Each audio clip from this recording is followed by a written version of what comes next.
Welcome to the first ever episode of Millennials to Millionaires. I'm Alicia Ace West. Here on this podcast, we are going to be educating, inspiring, and empowering millennials to take care of their lives, accomplish every dream, and build wealth through real estate. So if you know me, I'm not a real estate professional. I just know how to facilitate the conversations. But I do have two gentlemen who are very educated and have hella experience about this that are going to not only educate me, but you as well. So to my right, we got Twee, known as Twee Estate. I've been in real estate for about 7 years now. Started selling real estate when I was 21 years old, and been on this path for a while now. And I've gone from 0 properties at 21 to now having 7 properties at age 28. Let's go. Currently transitioning into development. So we'll keep you guys updated with that journey. And then my brother to my left. What's going on? This is Daniel King, aka King Sold.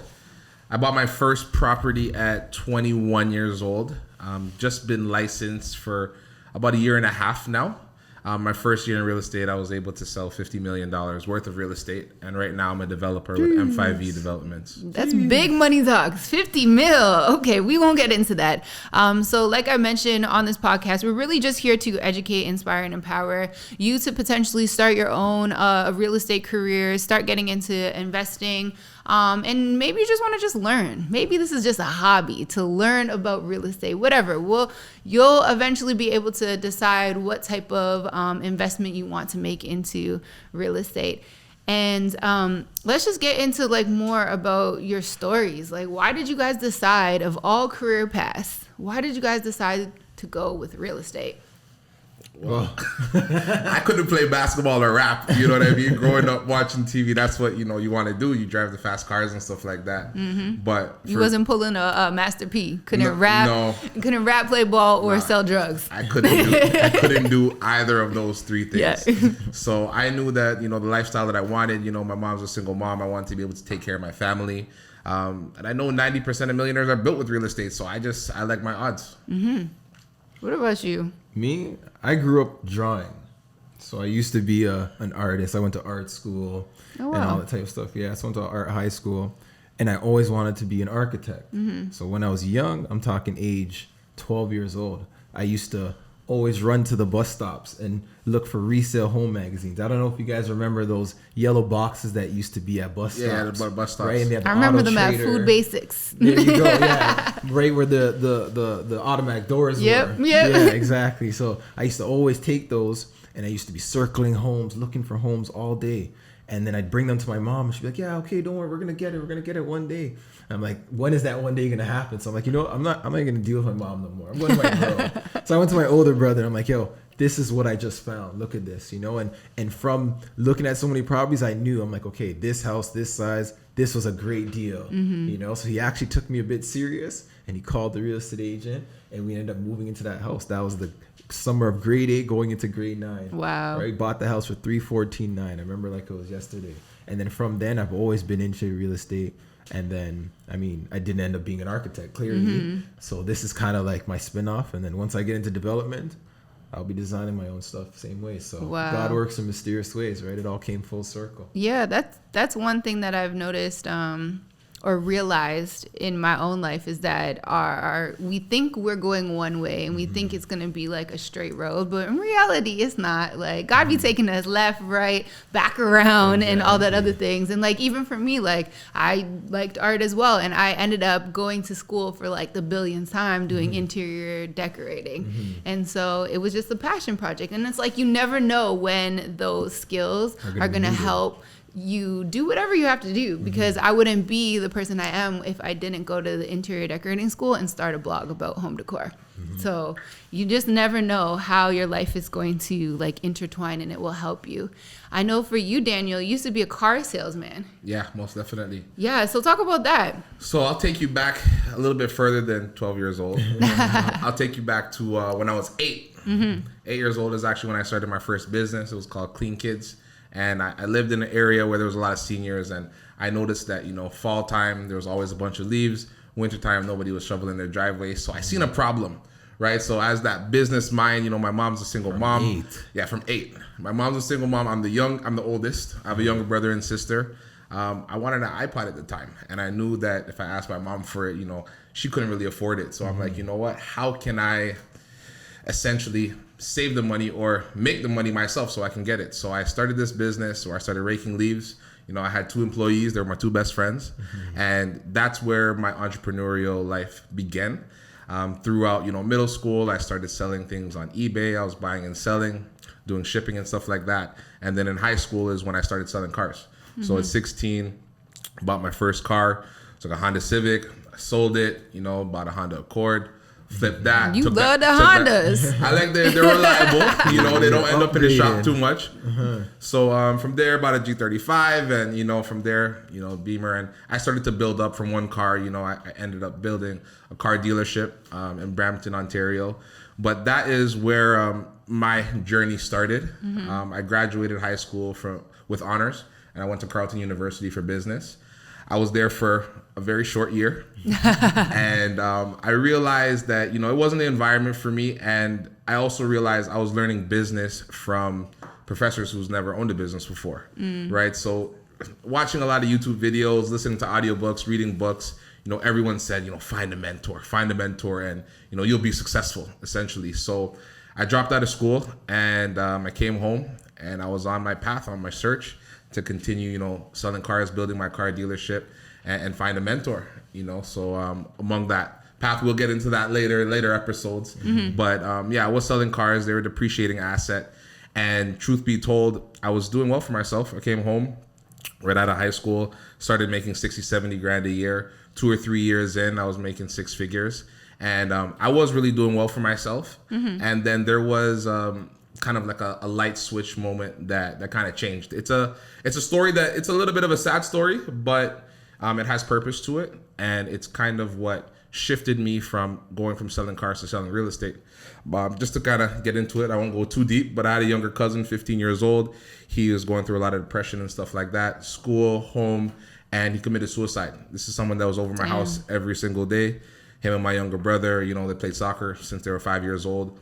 And I was, at that point in my life, grinding, working 7 days a week, really just caring about myself. I wanted the baddest car, the baddest girls.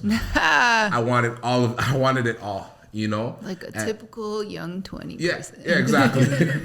Right. But at that moment, I realized that my life wasn't just for me. Yeah. Right. So that's when I kind of made the shift, and I said, you know what? Yeah, I'm selling cars, but I'm not really helping anyone's life. I'm not really making an impact. And when I leave this earth, like, my legacy is going to be like, yeah, he's the guy who sold cars. You know what I mean? I wanted to be able to, have impact and be able to change people's lives. So I made the shift from selling depreciating assets to selling appreciating assets. And now I'm in a position where, I have hundreds of clients, and, I've been able to help change a lot of lives. And this is my passion. I would do this for free.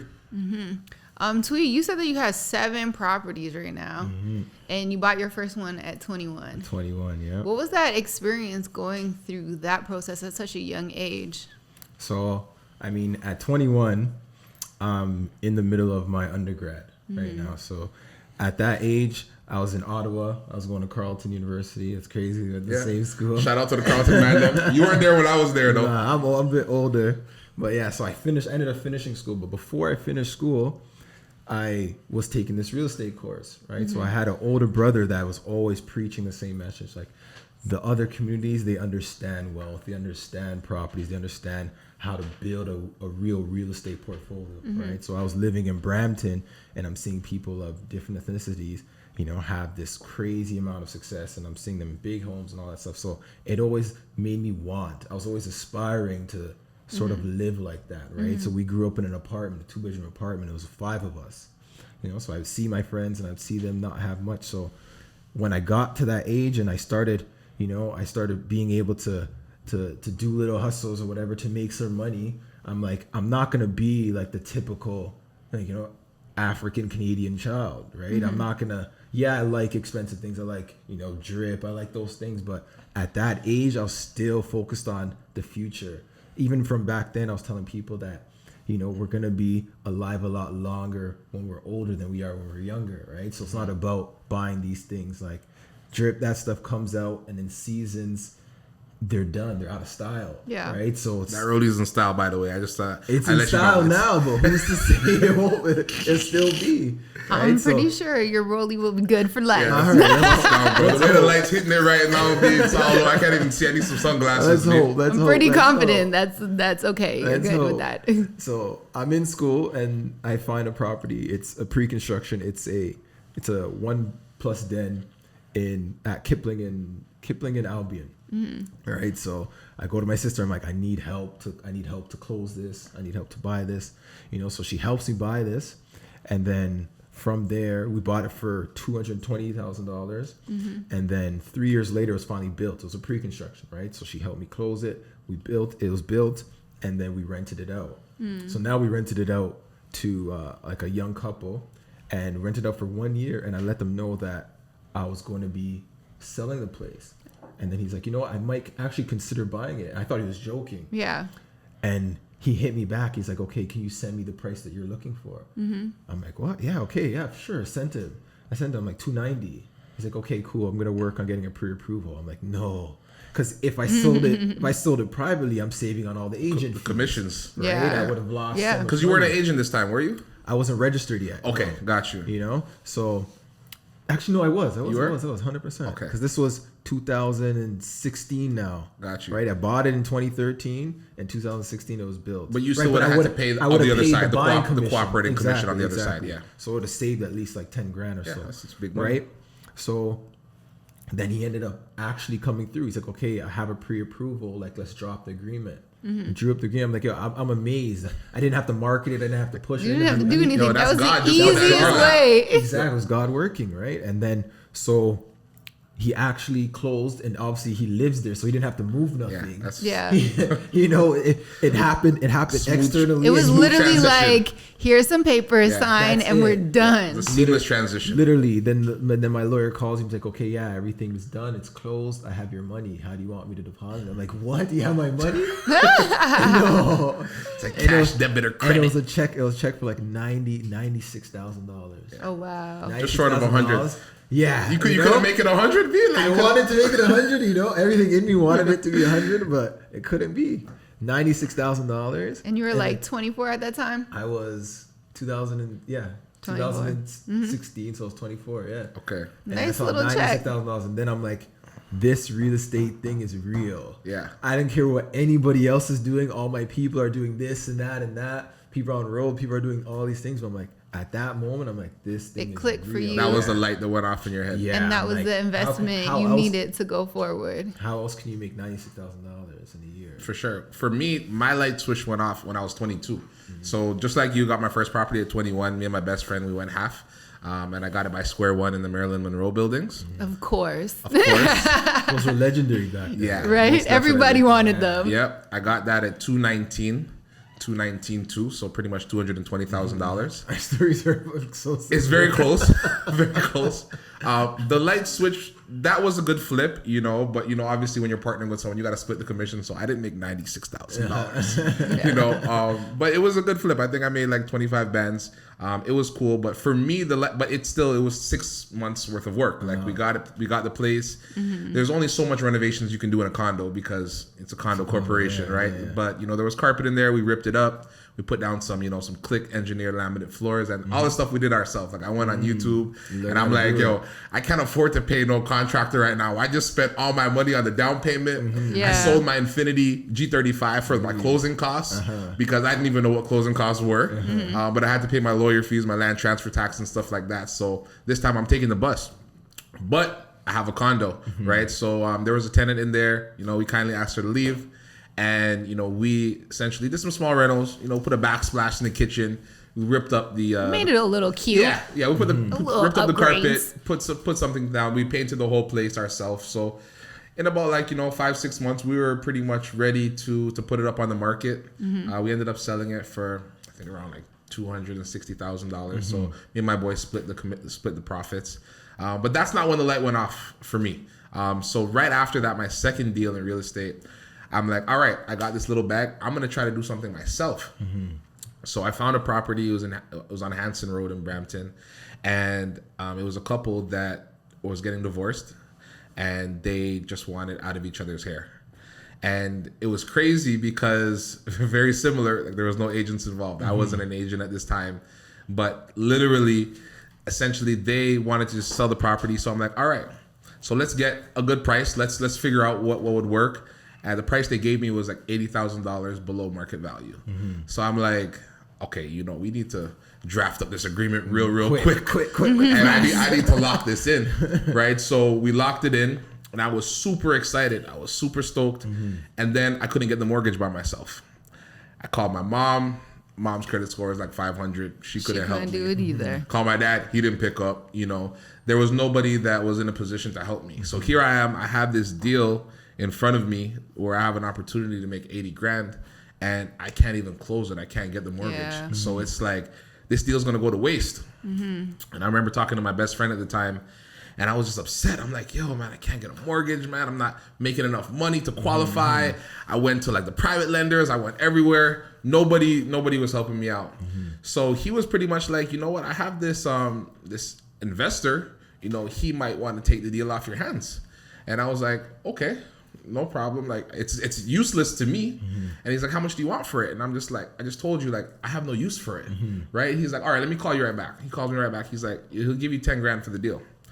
And I'm just like, for what? Like, for I don't understand. For a piece of paper? Yeah. So that's actually what's called an assignment deal. So my first assignment deal I did by accident. An accident assignment. It was an accident completely. He called me and he's like, all right, here you go. I gave him the piece of paper. We crossed off my name, Daniel, and we did what's called an amendment. We put his name on it. He gave me $10,000 cash. In a week, I made 10 G's. So essentially, assignment deal is just handing over paperwork Piece of from paper. one person to An another. assignment deal is and the you're able simplest to make deal. 10K or more. Yes. It's the simplest deal known to man. Wow. But it's not easy to come by, No. but once it's done, you literally wash your hands and you Yeah. wait for a check. So these are some other things that we are going to discuss in this Yeah, we're gonna get podcast. into We're going to that. get into assignment deals. We're going to get into like how you can start, why it's great to invest in. We're going to learn more about both of these gentlemen. But that's it for our first episode. Every episode, we are going to do two things. We're going to end with a book so you can educate yourself just a little bit more, and a quote so that you can get your mindset right or start thinking a little bit more. So what's today's book of the day? Book of the day today is Rich Dad Poor Dad by Robert Kiyosaki. It was actually one of the first books that I actually read. We got it right here. I'm like 3/4 of the way through. Yeah, you got to finish it up. This is a very, very key book. One of the most important parts of the book is the cash flow quadrant. Really simple. There's And four that's sides. something we're going to be talking about in another episode as well, right? 100%. We'll definitely get into that. But this is an amazing book to kind of shift your mindset from being an employee or self-employed to being a business owner or an investor and being the 5% of this world. So Joke pick is- up Rich Dad Poor Dad. The joke is I haven't read it. No? Wow. But you already slack. rich, so you don't need it. Full transparency. So you got rich without the book. Yeah. So there's still ways, Still but got go way to pick go, it up. though. Yeah. Go pick it up This and might unlock that new level though. Yeah. and our quote of the day is 90% of millionaires are built with real estate. The question is, do you want to be one of them? That's the real question. Yes. Major First question. episode is a wrap. Millennials to Millionaires. I'm Alicia Ace West. I'm Twee Estate, real Daniel- estate that's realist. Daniel King, a.k.a. King Soul, the real estate mogul. Yes.